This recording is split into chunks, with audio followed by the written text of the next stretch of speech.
This channel does not promote any violent, harmful, or illegal activities. All content provided by this channel is meant for an educational purpose only. ভাবুন তো, এক মা এই কথাগুলো বলছেন, এক বাবা এই কথাগুলো বলছেন নিজের মেয়ে সম্পর্কে, যাকে তিলে তিলে বড় করে তুলেছেন, আর যার মৃত্যু, ধর্ষণ, খুন, শরীরের ওপর আঘাত, এগুলো নিয়ে ক্রমাগত তাদের কথা বলে যেতে হচ্ছে।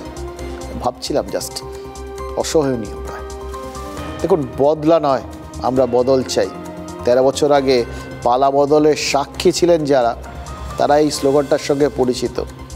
আজকে আবার নতুন করে মনে হচ্ছে বাম শাসন শেষ হওয়ার পরেও রাজ্যে আইন শৃঙ্খলার কোনো ক্ষতি হয়নি। ভোটের ফল ঘোষণার থেকে শপথ গ্রহণ পর্যন্ত পাড়ায় পাড়ায় রবীন্দ্রসঙ্গীত বেজেছিল। বাংলার রাজনৈতিক সংস্কৃতিটা যদি মাথায় রাখতে হয়, তাহলে ওই শান্তিটা একদমই বেমানান ছিল।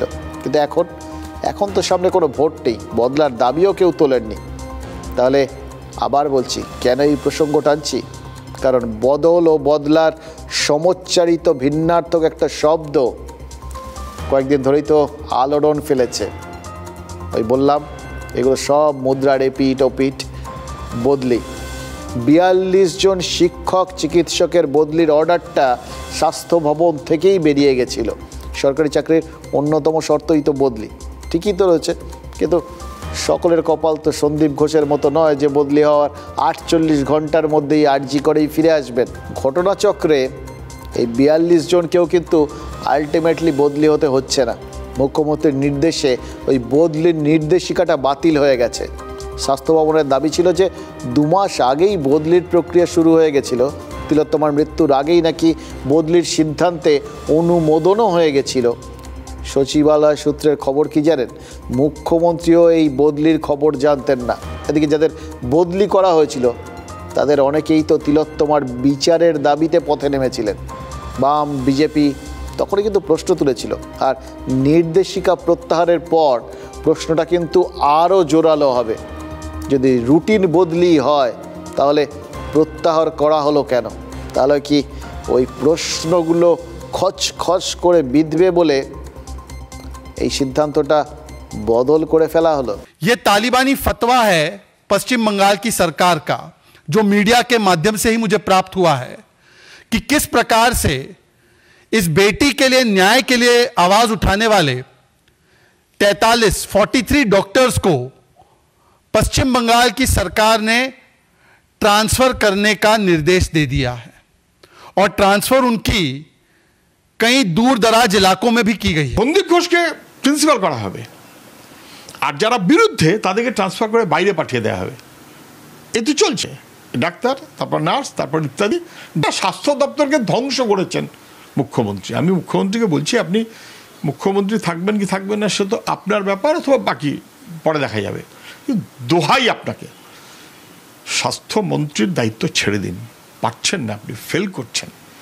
আপনার দলেরই কাউকে দায়িত্ব দিন, কিন্তু আপনি পারছেন না, ইউ আর ফেইল্ড। অত্যাচার শুরু হয়ে গেল, অত্যাচারের দমন পীড়ন করে আন্দোলনটাকে ভেসে দিতে চাইছে। যে যেটা স্টাইল, প্রথমে মিছিল করে বুঝিয়ে দিল, আমি পরোয়া করি না।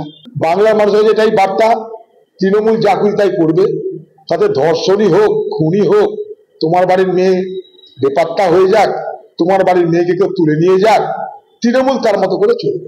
মানে এইরকম একটা মুখ্যমন্ত্রী এ বাংলা, এটা ভাবতে আমার খারাপ লাগছে। এই জন্যই কলকাতাকে তিলোত্তমা বলা হতো, যে নিজের প্রাণের পরোয়া না করে পেশেন্টদের প্রাণ বাঁচানোর কথা ভাবতে পারে। অথচ আমাদের শহর আজ তো তিলোত্তমা তকমাটা হারাতে বসেছে। কারণ এই শহরটাই তো ধর্ষিতা হয়েছে, খুন হয়েছে তিলোত্তমা। তার বিচার চেয়েই তো এই যাবতীয় প্রতিবাদ। এরকম একটা সময় তো সববার প্রতিবাদ করা উচিত। সেদিক থেকে দেখলে এখন তো প্রতিবাদেরই সময়। এবার প্রতিবাদীদের কপালে কি নাচছে তার অবশ্য কোনো গ্যারান্টি নেই।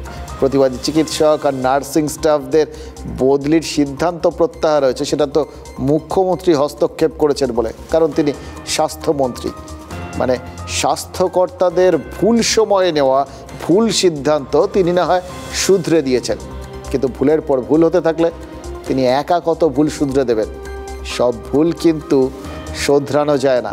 মানে ভুল স্বীকার করে নিলেও ভুল কিন্তু ভুলই থেকে যায়, আর জনতা সেটা নাও ভুলতে পারে।